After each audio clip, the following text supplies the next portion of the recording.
Next gen நேயர்களே அனைவருக்கும் வணக்கம். நான் உங்கள் ஸ்ரீஷ்பம் விஜயகுமார். ஜூலை மாத பலாபலன்கள். ஜூலை மாத பலாபலனில் என்னென்ன கவராக போகுது அப்படின்னா, முதல்ல பொருளாதார ரீதியான விருத்திகள், அதை விட தனதானிய செல்வங்கள் எப்படி இருக்குது, வேலை, இன்றைக்கி உத்தியோகம் புருஷ லட்சணம், அதை தாண்டி உத்தியோகம் மனுஷ லட்சணம் ஆயிடுச்சு, ஆண் பெண் இருவருக்கும். இன்றைக்கி உலக அளவில் ரிசெஷன் ஒன்று வருது, அது எப்படி இருக்குது அதை பற்றி என்னென்னு பார்ப்போம். கணவன் மனைவி இன்றைக்கி நெருக்கங்கள் குறைந்து கொண்டே வருகின்றன. இது கோச்சார ரீதியாக மட்டும் இல்லை, ஏன்னா பஞ்சமஸ்தானத்தில் கேது பகவான் இருக்கும்போது கணவன் மனைவி அந்யூன்யங்கள் குறையுது. ஏன் வாழ்க்கை வாழ்கிறோம், இது நடக்குமா நடக்காதா, இது மாதிரி ஒரு இக்கட்டான சூழ்நிலையில் வந்திருக்குங்க. அதுக்குண்டான தெளிவான பதில் இங்கே இருக்குது. முக்கியமான விஷயம் என்னென்னாங்க, மனிதனுக்கு ஸ்ட்ரெஸ் அப்படிங்கிற ஒரு மிகப்பெரிய ஒரு இது இருக்குது. அதை அவங்களுக்கு உண்டான வழிபாட்டு முறை என்ன கடைபிடிச்சா நல்லாயிருக்கும், உங்களுக்கு உண்டான விஷயம் என்ன அப்படிங்கிற மாதிரி தெளிவாக பார்க்க போகிறோம். ஆக மொத்தம் இது ஒரு விழிப்புணர்வு வீடியோவாக இருக்க போகுதுங்க, மாற்றுக்கருத்து இல்லை. ஒருத்தருங்க சொல்லுவாங்க, சார் இடம் பொருள் வீடு சொத்து இதெல்லாம் வேணுங்க, நிறைய மதிப்பு மரியாதை இல்லைங்க. அப்போ பொருள் எல்லாருக்கு இவ்வுலகம் இல்லை, அருள் எல்லாருக்கு அவ்வுலகம் இல்லை. அப்போ பொருளும் அருளும் இணைந்து செயல்படும். அதை பற்றி பார்க்க போகிறோம். ஜூன் மாதத்தில் ரொம்ப சிறப்பு என்னங்கன்னா, இந்த வருஷத்தில் ஆடி அமாவாசை, ஆடி போகிறோம். ஆடி அமாவாசை முன்னாள் திதி கொடுத்து பல கர்மதோஷத்தை நீக்கக்கூடிய காலகட்டம் வந்தாச்சு.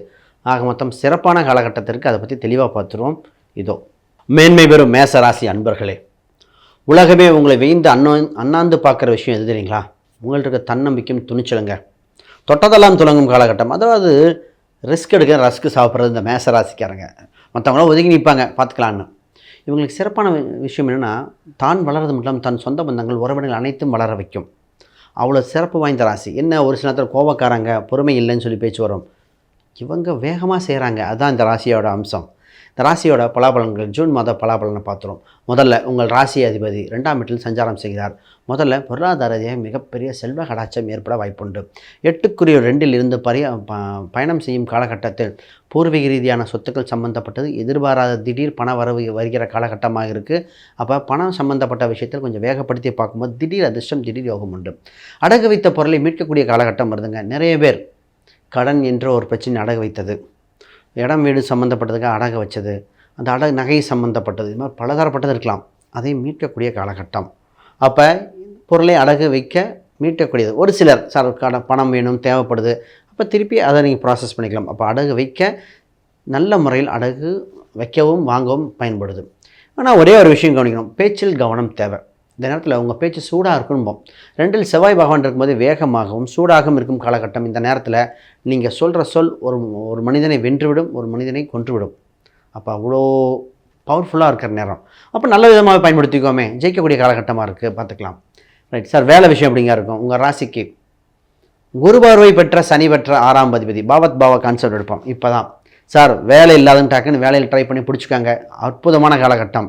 ஏன்னா உலகளவில் ரிசெஷன் ஒன்று வர வாய்ப்புண்டு. அப்போ உயர் பதவியில் இருக்கிறவங்க, ஹையஸ்ட் சேலையில் இருக்கிறவங்க விட்டால் பிடிக்க முடியுமா? நிறைய பேர் வந்து கேட்பாங்க, சார் வேலையை விட்டுட்டு நான் பார்க்குறேன்னு. பொறுமையாக இருங்க, பார்ப்போம். அந்த காலகட்டம் பார்க்கணும். ஜாதகம் தசாபுத்தி பார்க்குறோம், அதேமாதிரி கோச்சாரங்கிறதும் பார்ப்போம். நம்ம ப்ரிடிக்ஷன் பண்ணுவோம். எப்போல்லாம் கோச்சாரத்தில் செவ்வாய் சனி பாதிக்கப்படுதோ, குரு வீட்டில் சனி சம்மந்தப்பட பெட்ரோலுக்கு பாதிப்பு வரும்போம். அப்படி தான் வந்திருக்கு. அங்கே பிரச்சனை நமக்கு பாதிப்பு இல்லை. அப்போ வேலை ரீதியாக பார்க்கும் பொழுது நிறைய பேர் வேலையில் தக்க வைத்து கொள்ள வேண்டியிருக்கும். இப்போ சேஃபஸ்ட் சைடில் போய் ஜாயின் பண்ண வேண்டியதாக இருக்குது. ஜாதக ரீதியாக பார்த்து தான் வேலை வரணுமா இல்லை தொழில் மாற்றலாமா அப்படின்னு வரணும். இது ரொம்ப முக்கியமான விஷயம். இப்போ விஷயத்துக்கு வருவோம். சார் திருமணம் இருக்கா இல்லையா? இல்லைன்னா இல்லைன்னு சொல்லிடுங்க, நாங்கள் அடுத்த வேலையை பார்க்குறோம். பொதுவாக ஜூன் மாத பலாபலன் என்ன சொல்லுதுன்னா, ஆல்ரெடி பேச்சுவார்த்தை பேசிய திருமணம் மட்டும்தான் நடைபெற வாய்ப்புண்டு. புதிதாக திருமண அமைப்பு குறைவு. ஃபஸ்ட்டு அதை சொல்லிடுறோம். ஏன்னா ஆடி மாதத்தில் போய் எங்கே தான் ஃபைனலைஸ் பண்ணுறது, அது மாதம் வேறு இல்லையா? ஏன்னா ஆணி 15 வரைக்கும் இருக்குது. அப்போ அடுத்தது அவ்வளோ டக்குன்னு நடக்கிற மாதிரி வரல. பொறுமையாக இருங்க. ஆனால் என்ன சார் இப்படியே சொல்லிகிட்ருக்கோம், திருமணம் இருக்குமா இல்லையா? நிச்சயமாக திருமணம் உண்டு. உங்களுக்கு மனதுக்கு பிடித்த வரன் வரும். அப்போ வருகின்ற வரன் திருமணத்துக்கு பின் உங்கள் வாழ்க்கை நிலையே மாறிடும். மிகப்பெரிய யோகமாக இருக்கும். இந்த மேசராசி மட்டும் எப்போ மேரேஜ் கரெக்டாக அமைஞ்சிட்டா, லைஃப் பார்ட்னர் இருந்தால் லைஃப் சக்ஸஸ். சூஸ் பண்ணுற முன்னாடி என்ன வேணால் யோசிக்கலாம், தேர்ந்தெடுத்து விட்டால் நல்லாயிருக்கும். குறிப்பாக இதிலே பார்த்திங்கன்னா 3 நட்சத்திரம் இருக்கும். அஸ்வினி, பரணி, கார்த்திகை. இந்த கார்த்திகை நட்சத்திரக்காரங்க ரொம்ப கவனமாக எடுக்கணும். ரைட் சார், தொழில் எப்படி சார் பண்ணலாம்? பிஸ்னஸ் ரீதியாக சார், பிஸ்னஸ் ரீதியாக யோகங்க. பிஸ்னஸில் உச்சமே சொல்ல உங்களுக்கு பார்த்திங்கன்னா உங்கள் ராசிக்கு 10ஆம் வீட்டு குரு பார்வை வந்திருக்கு. 10க்குரியவனும் குருவாரே வந்திருக்கு சொல்ல வேணும். அப்போ தொழிலில் மிகப்பெரிய யோகமாக இருக்குது. இப்போ மாணவர்கள் சம்மந்தப்பட்டது நல்லா இருக்குது. சார் புதுசாக ஒரு வீடு இடம் கட்டலாமா வாங்கலாமா? அப்போ வீடு இடம் வண்டி வாகனம் ஆதாயம் உண்டு, தேவைக்காக பண்ணிக்கோங்க. நீ வாங்க முடியும், ஆனால் பின்னாடி ப்ராப்ளம் வராமல் பார்த்துக்கணும். பூர்வீக சம்மந்தப்பட்டு சொல்லியிருக்கேன். இப்போ ஒரே ஒரு health point of view, health is wealth. உணவு பழக்க வழக்கங்கள் மாற்றம் தேவை. மித வேகம் மிக நன்று, வண்டி வாகனத்தில் மிதமாக போக வேண்டிய காலகட்டம் வருது. அப்போ இந்த நேரத்தில் தவறவிட்ட அத்தனை வாய்ப்பும் பிடிக்கக்கூடிய காலகட்டம் வந்தாச்சு. என்ன சார் கடவுளை வழிபாடு பண்ணலாம்? நிச்சயமாக முருகரை சுப்பிரமணி என்ற அம்சத்தில் உள்ள முருகர் வழிபாடு செய்யும் பொழுது நிச்சயமாக இந்த மாதம் உங்களுக்கு உண்டான மாதமாக வருகிறது. Super golden time. அனைவருக்கும் வணக்கம், வாழ்த்துக்கள்.